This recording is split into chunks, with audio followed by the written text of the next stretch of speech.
ওর নাকি বাচ্চা আছে? হ্যাঁ, একটা বাচ্চা ছিল। হ্যাঁ হ্যাঁ আছে। আচ্ছা, বাচ্চাটার খবর আপনারা জানেন? বাচ্চাটার খবর ওনারা গেলে তো আমাকে বাচ্চাটা দেখায় না। দেখাই ওনারা গেলে বাচ্চাটা দেখায় না? এখানে দেখায় না। নমস্কার, ভালো আছেন? তা আচ্ছা, বোন কোথায়? বাগানে যাচ্ছি। বাগানে রাখছেন? ও আচ্ছা আচ্ছা, দেখি। ভালো আছো? ভালো আছো বোন? কথা বলো,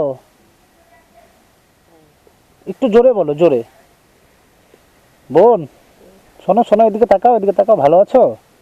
সবাই তোমাকে খুব ভালোবাসে, তুমি যাতে কষ্ট না পাও তার জন্য আমরা এই ব্যবস্থা করছি তোমার থাকার জন্য, আর তোমার চিকিৎসাও করব, তুমি ভালো হয়ে যাবে, ঠিক আছে? আমরা যে মেয়েটার সম্বন্ধে একটা কথা শুনেছি, সেই কথাটা আমি আপনার মুখ থেকে শুনতে চাই। আপনি বাবা, আমি এখন আচ্ছা, আমি বলছি মানে আপনি বলবেন। মেয়েটা যখন মাথা খারাপ হলো, ও যখন বাড়ি থেকে বেরিয়ে গেল, তখন আপনারা ওকে খুঁজে পাননি? না, খুঁজে পান নাই। তা এবার তারপরে কি হয়েছে ঘটনাটা? ওখান থেকে আনার পরে মেয়েটা মনে করতো তখন হাঁটতে পারে। হ্যাঁ তখন আরো ওই বাড়িতে থাকি না, হ্যাঁ ছাড়ে দেওয়া থাকে। হুম। ওই চৌপাতি হাবি যাবি যায়, ওকে খুঁজে বেড়ায়। তখন ও ফির ওখান থেকে কখন বাড়িতে আসে 5টা 6টার দিকে বাড়িতে আসে, সন্ধ্যাবেলা বাড়িতে আসে। হ্যাঁ আচ্ছা পরে যে ফির ওকে খুঁজিয়ে আনতে হয়, আচ্ছা কোথায় আছে। আচ্ছা এইরকম করে মেয়েটাকে রাখলাম। মেয়েটা রাখার পরে ওই অসুবিধাটা হয়ে গেল। হ্যাঁ হ্যাঁ, হ্যাঁ অসুবিধা হওয়ার পরে তখন গ্রামের লোক জানে। হুম হুম, হুম তো এখন গ্রামের লোক কয়, ভাই এটা তো পাগল লোক। হুম হ্যাঁ, হুম এখন পাগল লোক, তুই বাপ, এখন তুই একই পাওয়া দিবি না তুই ব্যবসা করি আনবি। হুম হ্যাঁ, হুম সারাদিন ওকে বাড়িতে আসার পরেই ওই যে ওই রকম অবস্থা। আচ্ছা, না যেই ঘটনাটা আমি বলছি, যে এখানে আপনাদের গ্রামের লোকজনই, কিছু লোকজন বলল যে ওর নাকি বাচ্চা আছে? হ্যাঁ, একটা বাচ্চা ছিল। হ্যাঁ হ্যাঁ আছে। আচ্ছা আচ্ছা, কি ঘটনাটা কি হচ্ছে আপনি বলুন তো? ওখানে হওয়ার পর না বাচ্চাটা কি করে, মানে ও কিভাবে এরকম হলো, ঘটনাটা কি করে হলো এরকম? ঘুরে ঘুরে বেড়াইছে, এদিকে এদিকে ঘুরছে, ওদিকে ঘুরছে, যাই ডাকাইছে তাই আসছে, ছেলে মেলে টাকাইছে। হ্যাঁ এখন কোন ছেলে কোন দিকে কি করছে দাদা তো এখন তো দেখি নেই। মানে মানে এটা খুব সত্যি, এই ঘটনাটা না মানে সহ্য করা যায় না। তো ওর যে বাচ্চাটা কোথায় গেল? বাচ্চাটাকে শুনেন, এখন আমরা আঁকি নাই কেন? হ্যাঁ গ্রামের লোক কইছে, হ্যাঁ বলে দেখ এখন এটা কার হাতে, কোথায় বাচ্চা? আচ্ছা। বাচ্চাটা একজনে আসি বললো, বলে আমার কোনো বাচ্চা নাই।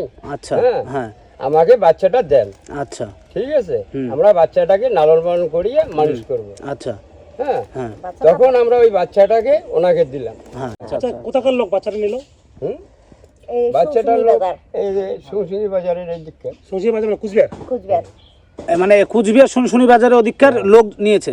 তো ওনাদের বাড়ি চেনেন আপনারা? না, বাড়ি চেনেন না। টাকা কত টাকা দিয়েছে? টাকা কত টাকা? 20,000 টাকা দিয়েছিল।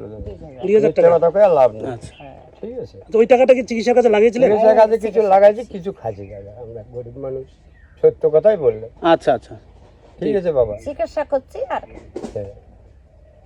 বাচ্চাটা যখন নিয়ে গেছিল বয়স কত ছিল বাচ্চাটা মনে করো আজকে যখন জন্মিলো, বাচ্চাটা ও তো কালকে চকল বকল একটু হলো, কালকেই নিয়ে গেছিল। ছেলে না মেয়ে ছিল বাচ্চাটা? মেয়ে, এরা ছেলে বাচ্চা।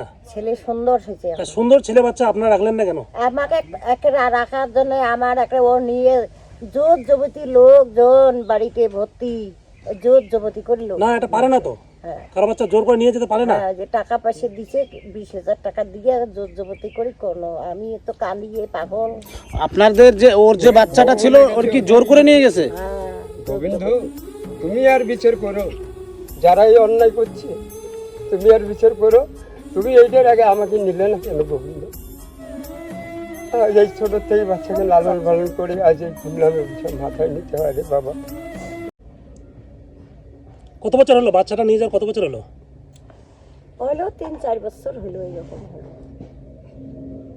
এটা তো অন্যায় করছে তো, এটা কোনোভাবে এটা একটা বাচ্চা নিতে গেলে সরকারিভাবে নিতে হয়, দত্তক নেওয়ার কতগুলো নিয়ম কানুন আছে। ও কিভাবে বাচ্চাটা টাকা দিয়ে নিয়ে গেল?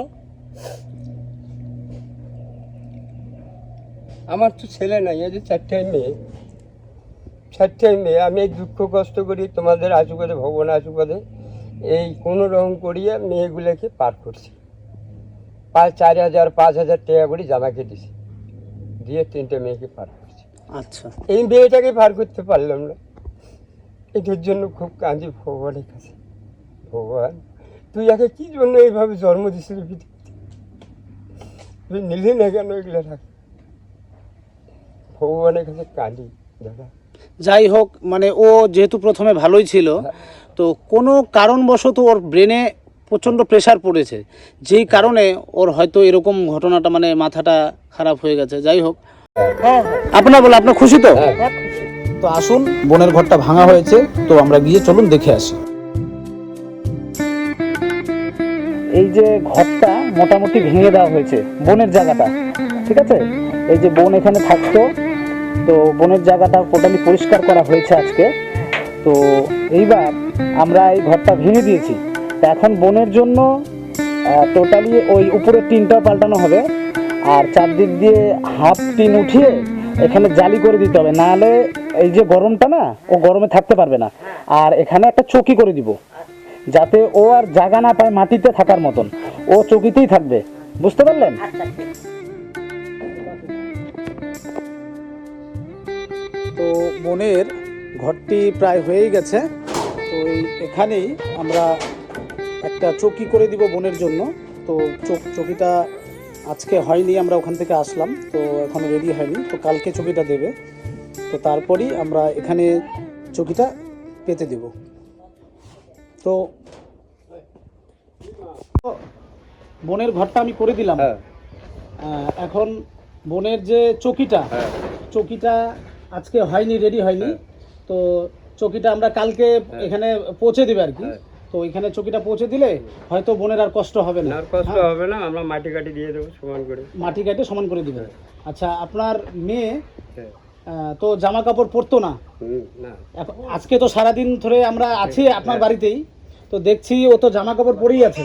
ওকে জোর করে একটা এসেছি আমি, এখন ওকে জামা খুলতে দেই না তো। ও জামা খুলতে দেন না? না। ঠিক আছে, তো এইভাবেই রাখবেন। ওকে বলছে মা জামা যদি খুলিস তাহলে ওই ওনারা আসে না ধরিয়ে তোকে কিন্তু সেই ডাং ডাঙাবে। আচ্ছা আচ্ছা হ্যাঁ, আচ্ছা পরে বাবাও কিছু করতে পারবে না। আচ্ছা হ্যাঁ, এই জন্য মা সবসময় জামা কাপড় পরে থাকবি, তাহলে মানুষের কাছে ভালো লাগবে।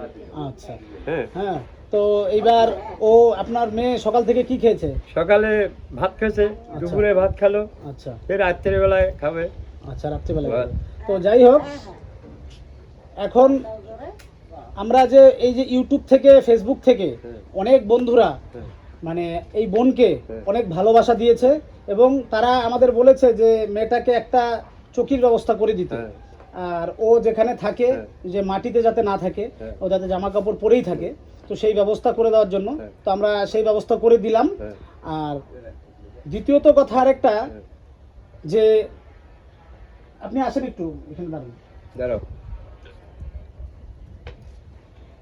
আর আরেকটা যেটা কথা, সেটা হলো আপনার মেয়ের যে ছেলে হয়েছিল, যে ছোট ছেলে, মানে ছেলেটা যে যার কাছে দিয়েছেন, তাকে চেনেন আপনারা? ওনাকে তো আমরা চিনি না। ওনাকে চেনেন না? তো আপনারা ওনাকে চেনেন না, তো কেন আপনারা বাচ্চাটাকে দিলেন? ওনাদের শ্বশুর বাড়ি এখানে। ওনাদের শ্বশুর বাড়ি এখানে? আচ্ছা, মানে টাপুরহাটে। এই যে এখানে আচ্ছা, তো চেনেন না, তাহলে না চিনে না বুঝে কেন আপনার ওই নাতিনকে দিলেন? মানে ওই যে এখানকার যে শ্বশুর বাড়ির লোক ছিল, হুম ওই ওনারাই আসিয়ে বাচ্চাটাকে সদাই টদাই দেয়, হাবি জাবি দেয়, দিয়ে আমি বলে বিস্কুট গুলো আনিয়ে বাচ্চাটাকে কেন খোয়া। হুম হ্যাঁ, এখন কি করবে, এখন যখন বাবা মা দুর্নাম ভুগতিছে, হুম হ্যাঁ, তো তোমরা ফির আসি এখানে এখন বিস্কুট আনি দাও, কয় বলে আমরা বাচ্চাটা আমরা নেব। হ্যাঁ, বলে দেখো গ্রামের 10টা লোক তো আছে এখানে। হ্যাঁ, তখন ওনারা ওর শ্বশুর সহকারে এখানে আসিয়া 10টা লোক আনিয়ে ডাকিয়া নিয়ে গেছে। বাচ্চাটার খবর আপনারা জানেন? বাচ্চাটার খবর ওনারা গেলে তো আমাকে বাচ্চাটা দেখায় না। দেখাই ওনারা গেলে বাচ্চাটা দেখায় না? এখানে দেখায় না, নিয়ে আসে, হ্যাঁ বাচ্চাটাকে দেখায় না। ঘরে রাখে। তো একদিন এত বড় ছোট বাচ্চা ছিল না, হ্যাঁ ঠাউস ছুস করে হাঁড়ি বেড়ায়। হ্যাঁ তো একদিন ওনাদের বাড়িতে গেলাম, হ্যাঁ তো একজনে বললে বলে বাচ্চাটাকে আনছে, হুম বলে যাই হোক একটু বাচ্চাটাকে দেখি। হুম এখন ওই বাচ্চাটা দৌড়ে আসলো, ওইটুক বাচ্চা দৌড়িয়ে আসলো, আসিয়া বাচ্চাটা কোলে চললো। আপনার কোলে উঠে? হ্যাঁ, কোলে উঠলো। তা কোলে ওঠার পরে ওকে বললাম, ভাই যাই হোক ভগবান তোর কপালে কি থুইছে, হ্যাঁ তুই ভালো থাকিস, তুই ভালো থাকিস। তারপরে ওর যে দিদা আছে ও আসে ফির আমার কোলে থেকে বাচ্চাটা নিয়ে গেল, নিয়ে চলে গেল। হ্যাঁ নিয়ে চলে গেল। হ্যাঁ, ওই তখন থেকে আর আমাকে বাচ্চাটা দেখায় না। তখন থেকে আর বাচ্চাটা দেখায় না। তাহলে ভালো থাকবেন, সুস্থ থাকবেন, আসি। হ্যাঁ